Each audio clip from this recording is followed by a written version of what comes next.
I'm making this video for the hopefully rare occasion that your monarch makes a chrysalis on a surface that's not going to work for them. This is not deep enough for them to come out of the chrysalis and develop their wings. They're going to come out here, they're going to hit their wings and maybe break them. So I'm going to move this chrysalis to a location that has plenty of space around it for them to develop their wings without problem, without interruption. First thing you have to do is recognize that the chrysalis, and remember that this is a live insect in here. This chrysalis contains a living insect who's transforming right now, and it's breathing through this chrysalis. The chrysalis is laid down on a little silk foundation, so there's about a little pad around the point where this is attached that has little silk fibers. So the first thing I'm going to do is kind of loosen up the pad a little bit gently, so that when I pull off this chrysalis, it's going to come with a bunch of silk strands that'll help me tie it to a different location. So I'm very gently going to scrape where the pad is attached a little bit. And then instead of just yanking, I'm going to try to encourage some of that silk pad to come with. See it?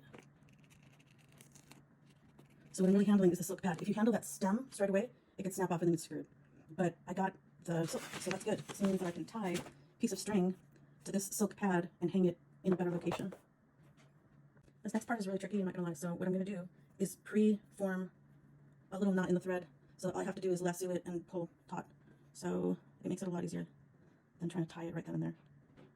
So I made just another knot at the top so that I can hang it easily. I'm going to trim this off so that when this guy comes out, he'll have free space all around him to stretch out his wings.